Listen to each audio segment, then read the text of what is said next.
কয়েক মাস ধরে যুক্তরাষ্ট্র, ইসরায়েল এবং উপসাগরীয় মিত্রদের সঙ্গে তেহরানের উত্তেজনা ক্রমাগত বেড়েই চলেছে। বিশেষ করে ফেব্রুয়ারিতে যুক্তরাষ্ট্র ও ইসরায়েলের যৌথ হামলার পর ইরান একাধিকবার পারস্য উপসাগরীয় অঞ্চলে ড্রোন ও ক্ষেপণাস্ত্র হামলা চালিয়েছে বলে অভিযোগ রয়েছে। ভঙ্গুর যুদ্ধবিরতির মধ্যেই মধ্যপ্রাচ্যে ঘটে যাওয়া এই ঘটনা এখন আন্তর্জাতিক নিরাপত্তা বিশ্লেষকদের বড় উদ্বেগে পরিণত হয়েছে। কারণ লক্ষ্যবস্তু ছিল সাধারণ কোনো স্থাপনা নয়, সংযুক্ত আরব আমিরাতের সবচেয়ে গুরুত্বপূর্ণ পারমাণবিক বিদ্যুৎ কেন্দ্র বারাকা নিউক্লিয়ার প্ল্যান্ট। আবু ধাবি অঞ্চল থেকে 225 কিলোমিটার পশ্চিমে আল ধাফরা অঞ্চলে অবস্থিত এই স্থাপনাটি আমিরাতের জ্বালানি নিরাপত্তার অন্যতম বড় কেন্দ্র।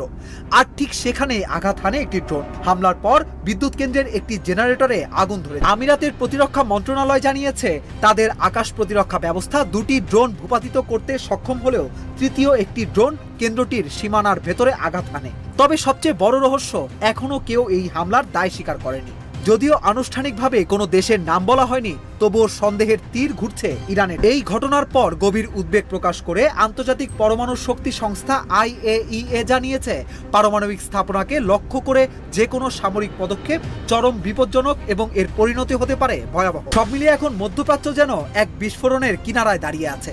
একদিকে যুদ্ধবিরতি, অন্যদিকে ড্রোন হামলা, পাল্টা হুঁশিয়ারি আর সামরিক প্রস্তুতি। এখন প্রশ্ন একটাই, বারাকা পারমাণবিক কেন্দ্রে এই হামলা কি নতুন আঞ্চলিক যুদ্ধের সূচনা, নাকি এর পেছনে রয়েছে আরো বড় কোনো গোপন বার্তা? এদিকে শুধু আমিরাত নয়, একই সময়ে সৌদি আরবও জানিয়েছে ইরাকের আকাশসীমা থেকে প্রবেশ করা 3টি ড্রোন তারা ভূপাতিত করেছে। এরপরই রিয়াদ কড়া বার্তা দিয়ে বলেছে দেশের নিরাপত্তা রক্ষায় প্রয়োজনীয় সব সামরিক ব্যবস্থা নেওয়া হবে।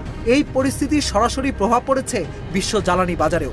ব্রেন্ট ক্রুড অয়েলের দাম লাফিয়ে বেড়ে প্রতি ব্যারেলে $110 উপরে উঠে গেছে। এর মধ্যেই নতুন করে আলোচনায় এসেছে যুক্তরাষ্ট্রের সম্ভাব্য সামরিক পদক্ষেপ। মার্কিন সংবাদ মাধ্যম এক্সিওস জানিয়েছে প্রেসিডেন্ট ডোনাল্ড ট্রাম্প জাতীয় নিরাপত্তা উপদেষ্টাদের সঙ্গে ইরানকে ঘিরে বিভিন্ন সামরিক বিকল্প নিয়ে আলোচনা করতে পারেন। অন্যদিকে ট্রাম্পের সাম্প্রতিক একের পর এক হুঁশিয়ারিমূলক পোস্ট পরিস্থিতিকে আরো উদ্বেগজনক করে তোলে। এ যেন মধ্যপ্রাচ্যের আকাশে আবারও যুদ্ধের আগুন জ্বলে ওঠার অশনি সংকেত। হঠাৎ করেই সংযুক্ত আরব আমিরাতের একটি পরমাণু বিদ্যুৎ কেন্দ্রে ড্রোন হামলা, আর সেই হামলার পর মুহূর্তেই ছড়িয়ে পড়ে আতঙ্ক, শঙ্কা আর অসংখ্য প্রশ্ন। কারা চালালো এই হামলা?